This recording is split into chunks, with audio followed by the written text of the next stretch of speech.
Hi, how's it going? I can't hear anything right now. Got these new headphones, well, at least new to me anyways. They're the Bose Quiet Comforts, not sponsored, but these things are absolutely insane. This is what it sounds like in my ears right now. It's like as if I completely muted out the world. And what makes these things even more crazy is, watch this. You can double tap your left earbud, and you can bring in more sound from the outside in, so you can control how much you hear of what's going on around you. So right now I can pretty much hear everything that's going on around me, but watch this. Yep, nothing. Can't hear anything. Well, here's an upgrade to my everyday carry because I carry headphones with me everywhere that I go. Woo! The caffeine is rolling hard today. Hi, how's it going? It's been a minute. It's actually been more like almost a month. Personally, I've been working on a lot of stuff that's been going on around here. Been working on stuff that's been more on a personal level. Been really busy with a lot of things that have been going on here, going on up here. But life happens, and sometimes it gets in the way. Oh, 1 second. Man, I can't focus on anything today. Like, everything's just like, there's so many distractions, so many things that are going on right now. Might have had a little bit too much coffee. You decide that you're gonna wake up at 2 o'clock in the morning and then you travel about 4 to 5 hours away to a remote landscape where there's no cell phone service, there's nothing but mountains, vast landscapes. You get your backpack, your hiking gear, your camera gear, you put it all in your car, and then you head out onto the road 5 hours away. As time progresses, you're hiking, you're already about 5 miles in, and you can hear water faintly in the distance, so you decide to follow the sound of this water. And as you follow the sound, it gets louder and louder and louder. You can hear the water crashing off the rocks, you can hear it rushing downstream, and then you discover a bridge. So you decide to go across the bridge, and when you look over, you see this massive landscape. You see this massive lake, water rushing off of this dam, crashing on the rocks below. You see these giant mountains, tall pine. It's absolute ooh, so you decide to take out your camera, line up your composition, and take the shot.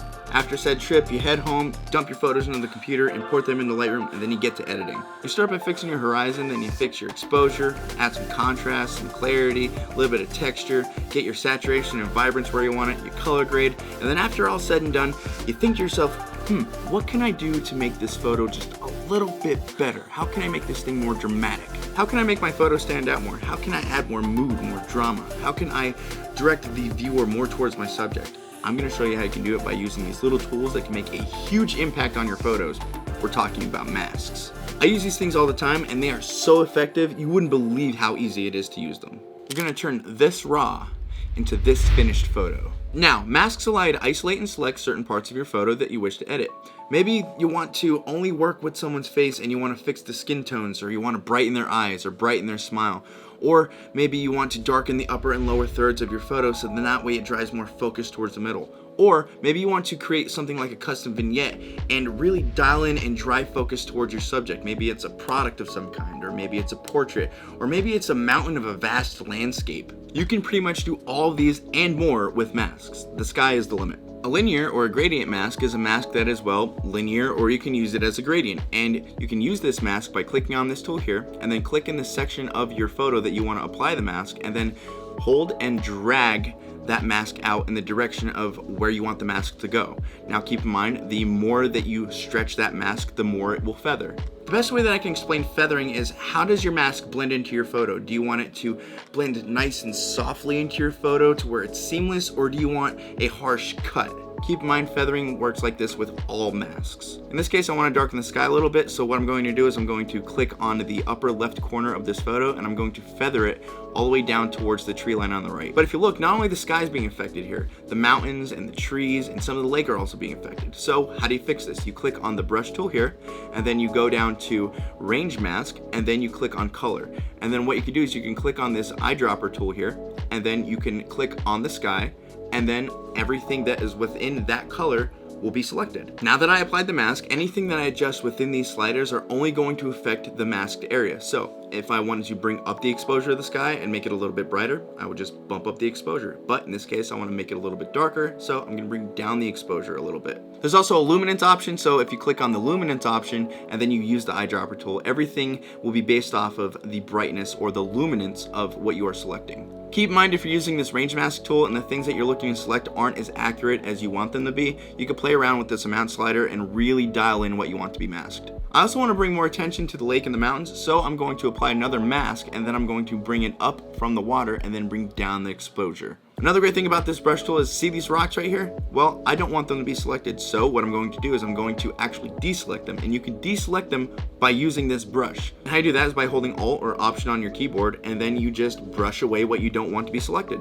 Funny thing is I had no idea that you could do this until like 2 weeks ago. Like, my mind was completely blown away. I was like, what? Now I'm going to use a radial mask, and what a radial mask is the same thing as a linear mask, but it's radial. But a radial mask really helps focus in and drives the eye towards your subject or the sweet spot of your photo. It can make your photo more dramatic, it can add more depth to your photo, not depth of field, but it can really dial in and focus in on a specific area. What's also great about this mask is you can affect just one targeted area without affecting the entire photo. I'm going to bring up a radial mask around this waterfall or this dam or what have you, the mountains and this tree line over here, and then what I'm going to do is I'm going to bring down the exposure a little bit. So for example, if I only wanted to affect what's going on with this waterfall or dam or what have you, what I could do is I could bring up a radial mask, go down here, click on invert, and then I can adjust what I need to my liking. If you want to adjust the feathering for this mask, what you can do is you can go down here to the feathering slider,